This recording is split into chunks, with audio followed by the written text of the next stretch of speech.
L'éthique, contrairement à la croyance populaire, l'éthique, c'est pas une histoire de structure. L'éthique, c'est une affaire de culture. La culture, c'est ce qui donne le sens. Le sens, c'est la direction. Sans le sens, on s'égare et c'est la faute. Alors l'éthique est affaire de sens. Le sens a donné une conduite. Distinguer l'éthique de la déontologie est une chose essentielle. L'éthique s'adresse à des situations qu'on appelle irrégulières, c'est-à-dire des situations pour lesquelles il n'y a pas de règles, il n'y a pas de loi, il n'y a pas de normes.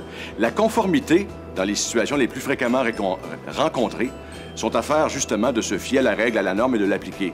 L'éthique, c'est comment décider avec justesse dans l'incertitude quand on navigue dans la zone grise. L'éthique est une affaire de valeur, là où la conformité est une affaire de texte.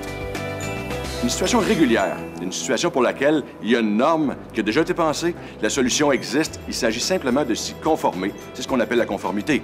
Une situation irrégulière, c'est une situation pour laquelle il n'y a pas de norme, il n'y a pas de règle, la règle est muette ou la règle est injuste dans les circonstances et dans une telle situation, il va falloir s'inspirer des valeurs de l'organisation qui devront être claires, praticables et partagées.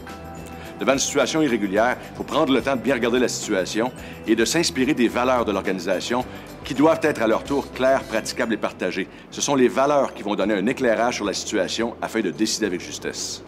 Les membres du CA, à titre de protecteurs et fiduciaires de l'organisation, doivent s'assurer que la possibilité de distinguer les situations régulières d'irrégulières soit inscrite dans le plan stratégique, dans l'appareil normatif de l'organisation et que la direction générale comprenne bien une telle nécessité.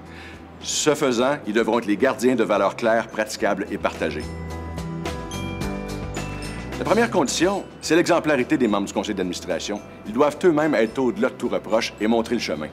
La deuxième condition, c'est de s'assurer que le message éthique est important et transmis dans l'organisation, que ce n'est pas seulement quelque chose qui va faire de l'éthique de vitrine ou de l'éthique d'apparat. Les membres du conseil d'administration doivent montrer le chemin. Les meilleures pratiques en gouvernance éthique, il y a un thème à bien retenir, ne pas prendre avantage à court terme d'une relation à long terme. Pour ce faire, il faut que les membres du CA connaissent bien leur organisation, connaissent la culture de leur organisation, connaissent les normes de leur organisation et connaissent les valeurs.